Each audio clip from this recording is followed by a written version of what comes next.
Hey everybody, good morning to you, and I should say probably just about good afternoon, I should state. Thank you for joining Chef Anthony in my studious kitchen here, preparing and ready to dive into another dynamic dish. Today I'm going to be preparing a brown stew chicken.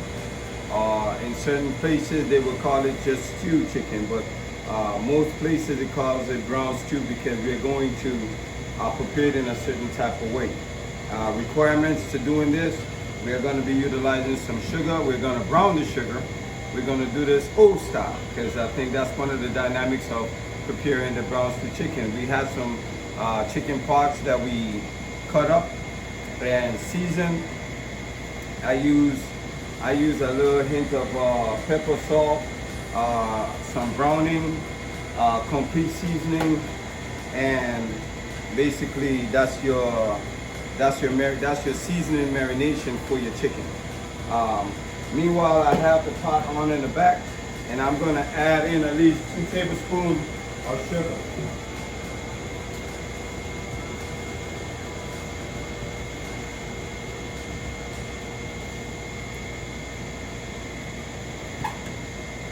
Alright, and what we do is that we allow the sugar to then start taking the effect of actually browning. Okay, that's the process of making the brown stew chicken or just simply stew chicken.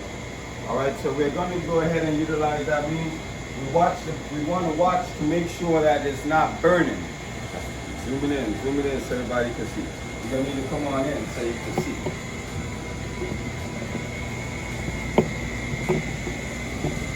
I want you to see that the sugar is starting to cook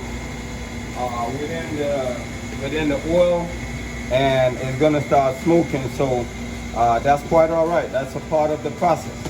All right, you may have to move it around a little bit, and I like using a wooden knife. I mean a wooden spoon, so that it helps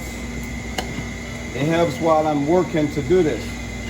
So you don't want the sugar to burn up, but you want it to become darkened. Then I'm going to go ahead. I'm going to add the chicken on in there, and make sure that it's spread out.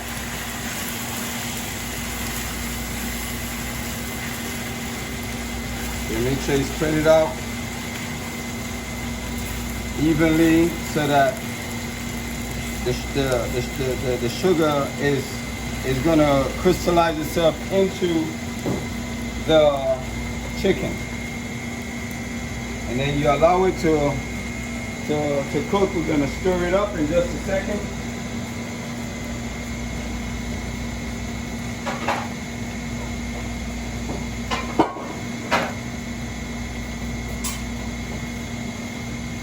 Then we're going to place the cover on top and allow it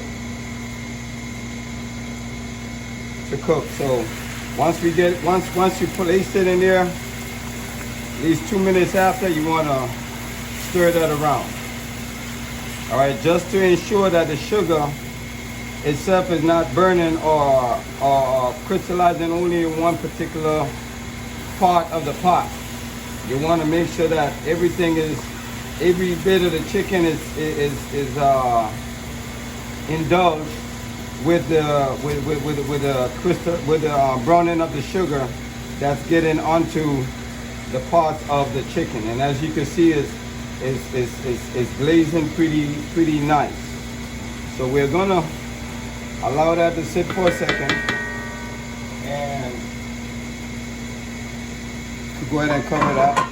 The pot directly next to it is my rice and peas. Basically put on some rice and peas, and I went ahead on and also added some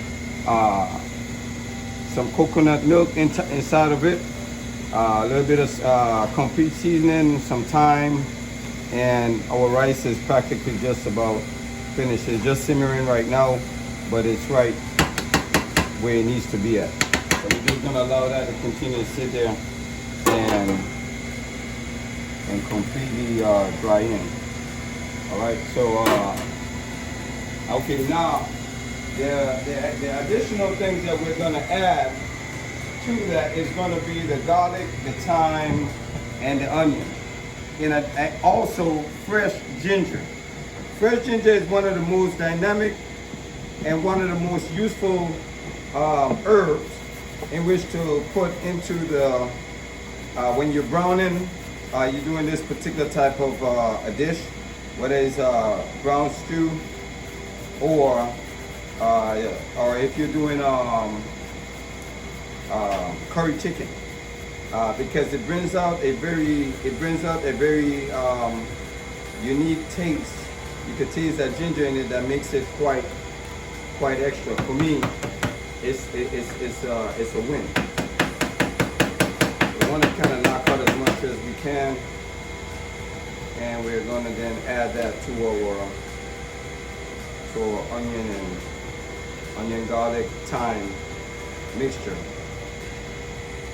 Using this fresh herbs gives you really good quality of the products, so that you are capable of actually tasting every ingredient that's within the dishes.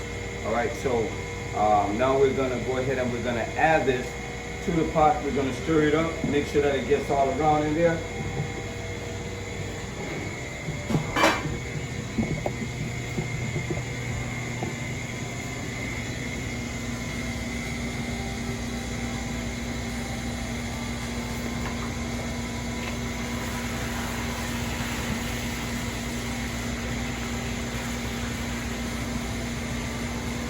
And again, I want to make sure that stir it around so that everything gets in. Keep in mind that you are actually timing everything, because the chicken is raw.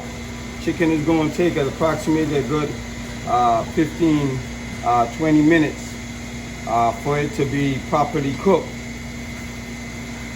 depending on the bite size or the cut size of the chicken. So right now we have basically all the ingredients, and we're gonna allow that to go ahead and create its own juice, and then we're gonna add a little bit of a water and flour for a little bit of a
basically I did a little bit of water and flour with a little bit of complete seasoning, just to roux it in a little bit, and that's to tighten it up. As I said, we won't pour this in immediately. We want to give it, everything right now that's in the pot at least 5 minutes. 5 minutes to allow it to not only develop its juicing, the chicken, the herbs and the essence are going into the chicken. At the same token, it's creating its own liquefied juice. So in that process right now, we got to give it a little bit of a time. All right, everything is not a rush. We got to give it time. If you want it right, then let it work its way. All right, in a few more minutes, Then we are gonna add in the roux that's gonna practically thicken it up, and then it's all complete. All we gotta do is allow it to simmer so that everything adjusts to the right consistency. And that's where we're gonna get at concerning the brown stew chicken, stew chicken to make.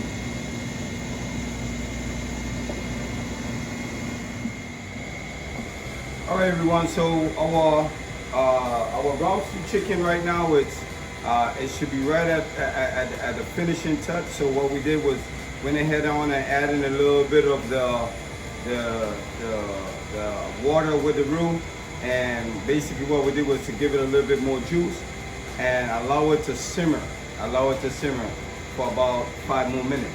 So we could come on over here real quick and take a look at that, and then we're gonna prepare a steamed vegetable, a cabbage steamed vegetable, to go along with our brown stew chicken, brown rice with basically rice and peas. So wonderful.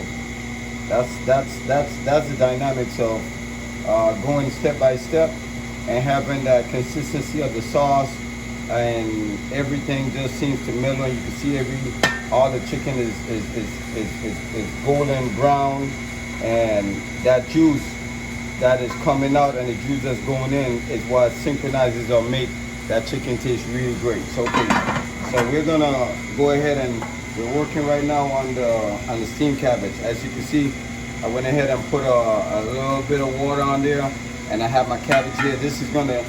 I want this to get hot. We're gonna get ready to cut up the cabbage to add in there. I'm gonna add a little bit of salt.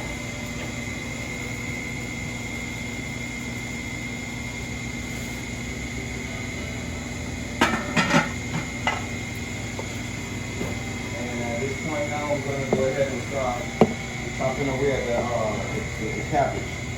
Usually when the cabbage comes from the store, the outer part of the leaves are practically drying out. So we would just go ahead and remove that part, and get you a good sharp knife, put on the center part of the cabbage. All right, and then you want to get to the stem core.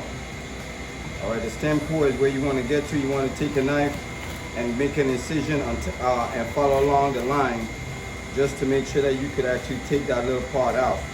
There's the stem.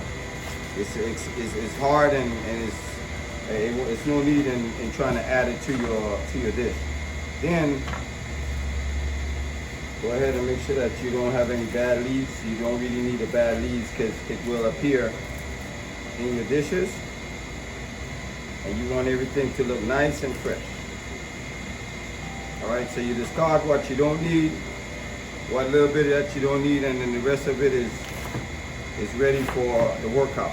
So now I will just go ahead and I will make some slices, and then I'll come back the other way. I'm gonna cut the cabbage down.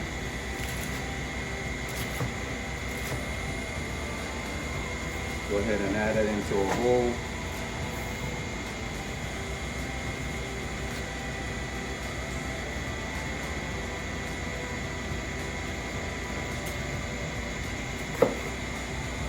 Repeat the process until you're through, and having all your steamed vegetables in according to the amount that you would need for how many you are serving.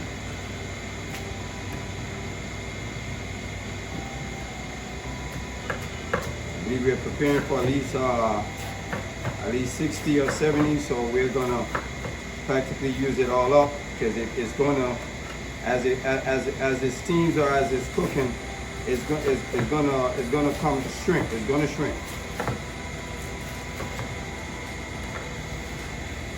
It may seem like a lot in the bowl, but consider the fact that once it loses its format, then it's not as much as it looks like when you begin.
one.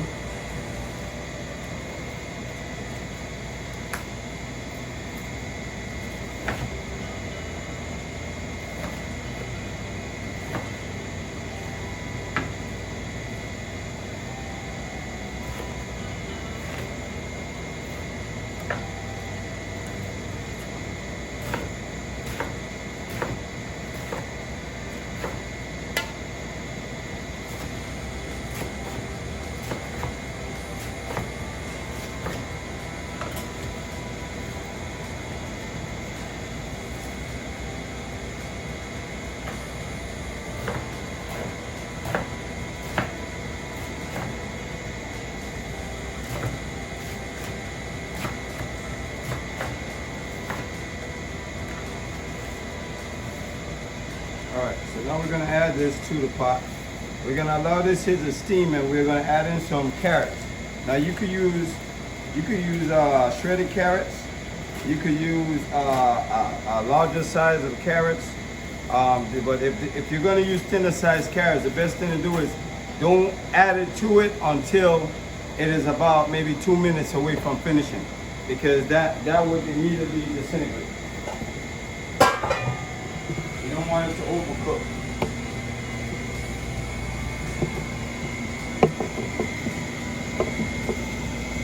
Now go ahead and I place it all in there, and basically all I got to do is cover it up and allow it to work its way through.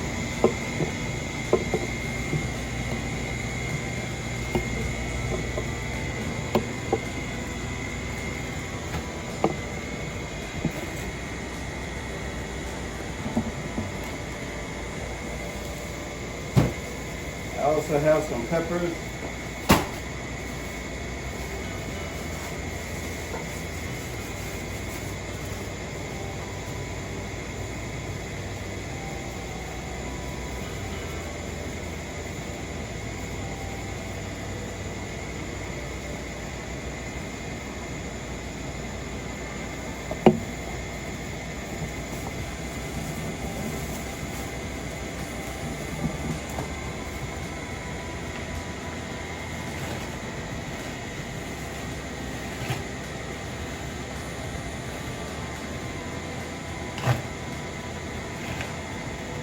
When you're preparing steamed vegetables, you could be fanciful with it as much as you want. You can add in some peppers.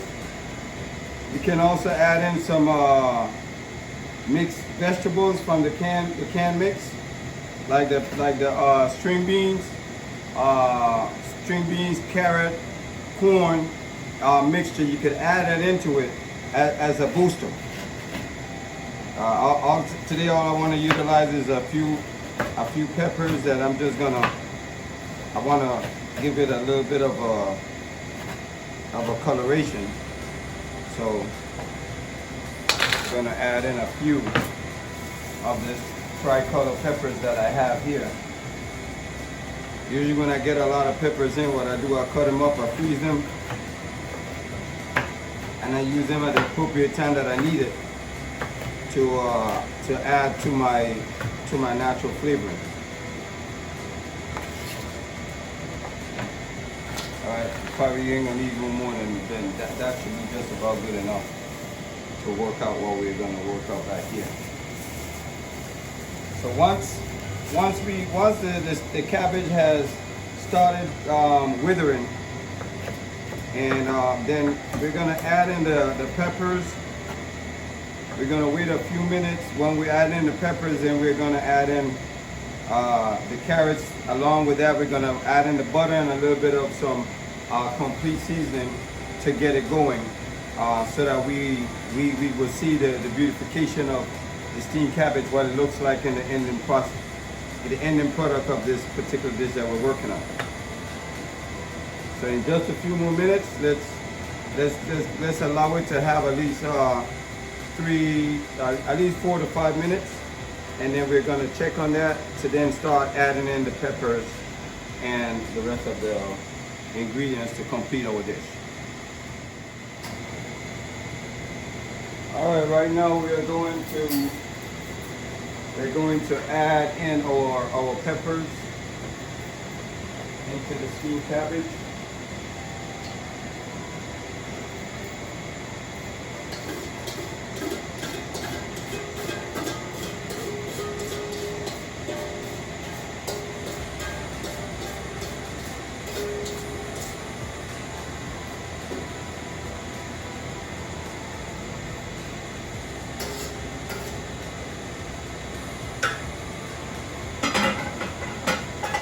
Allow that to go ahead on and steam its way up some more. About another 2 to 3. About let's say at least it still need at least approximately about another 4 to 5 more minutes. Meanwhile, we'll just go ahead and cube up our butter. What this will help, this will what I call glazing, but this is to make the vegetables taste even better. So we're gonna go ahead and just cube this up. I'm gonna use a whole pound of butter because I'm using a whole lot of cabbage.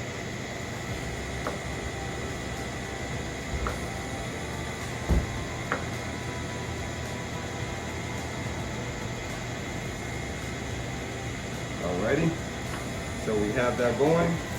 We're gonna give that a few more minutes. Meanwhile, we wait. So another 4 more minutes. Then we'll add the final ingredients, which is the carrots, the butter. We're gonna allow this another 3 more minutes. So we check that we saw 5, 4. That's about 9, 10, 11, about 12 minutes. So I need 15 minutes. We are through with our steamed cabbage, and the rest of our dish will be complete. I'll plate it up, and that way you would actually see the actual finish, the final product that goes onto the plate for us all to be able to enjoy. All right, y'all. So we're gonna go ahead on and we're gonna add in our cube butters into bring it around into our cabbage. We have taken. Bring it around. We have added the carrots to it, as well as the peppers, and we're gonna add the butter in right now, and allow everything now to combine itself together.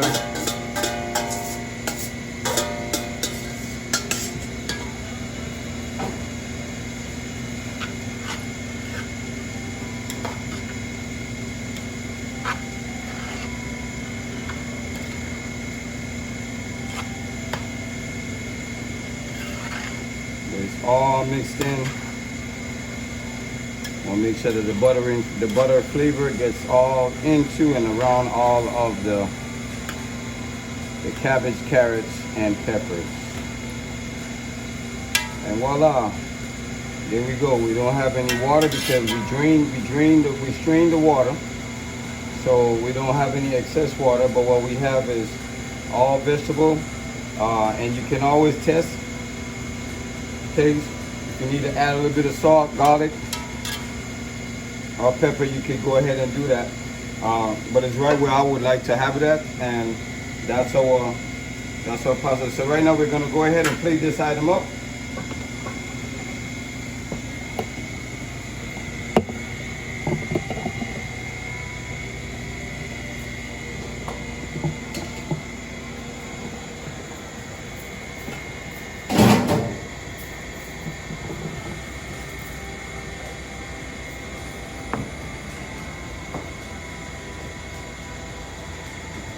Along with that, we're also going to be cleaning up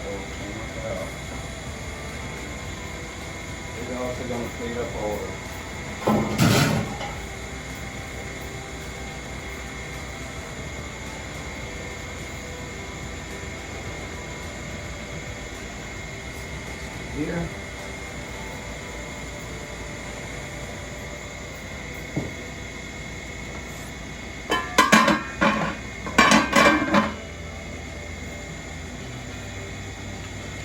Now we have our sample plates. And our sample plate, we're going to go ahead and we're going to put our sample part of this on the plate. along with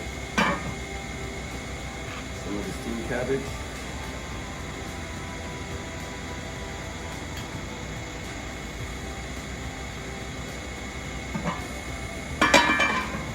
If you're a gravy lover like myself, you want some of that over your rice. And a little drizzle on top of your vegetable, and that's what we will have for our lunch. Brown stew chicken, rice and peas made with curry milk and steamed vegetables. All right, this is something that is quite simple, very tasty, and I hope that you may practice and enjoy it yourself. So thank you for spending this time with Chef Anthony. Hope that you would enjoy your dish, your creativity, by just taking the opportunity to learn a little bit about the cultures and the food that we can create together. Thank you for joining me. Hope to see you at the next show right here with Chef Anthony. Have a blessed day. God bless you.